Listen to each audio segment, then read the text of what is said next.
Hello and welcome everyone to Hanspa's kitchen. Today we are going to be making Gazar ka halwa.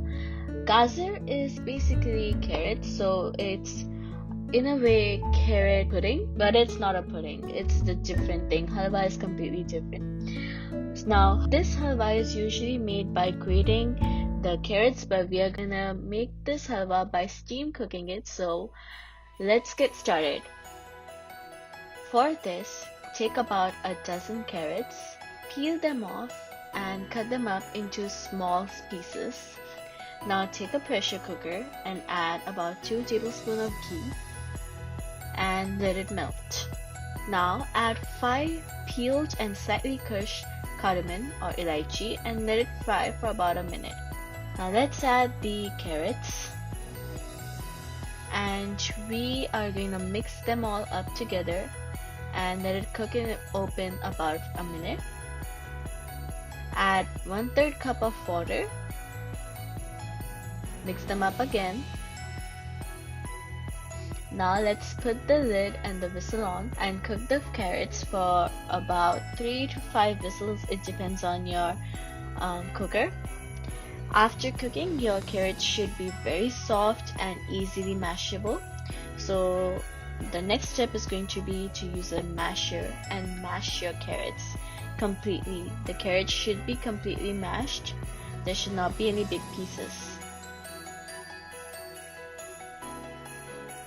After you have mashed your carrots, add 2 cups of whole milk and mix them all up together.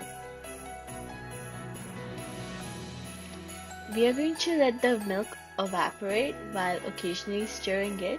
This process can take anywhere from 10 minutes to 20 minutes depending on your flame. You should keep your flame on high. So let the milk evaporate, and after the milk has evaporated, add brown sugar or any other sugar you want, but brown sugar is a bit more healthier, and mix everything up. Let it cook for about 3 more minutes, and as you can see that the halwa has dried up.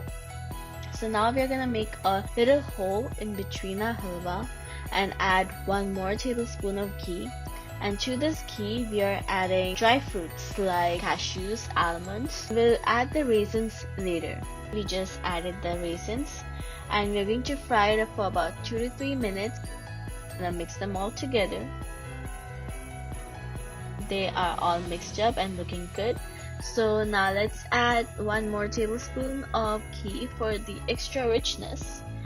And after you are done mixing up the ghee, your Gazar ka halwa is ready to be eaten.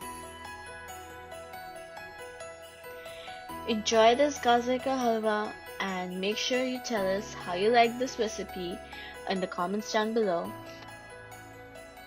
And if you really liked it, then please don't forget to like our video, subscribe to our channel, and share this video to others.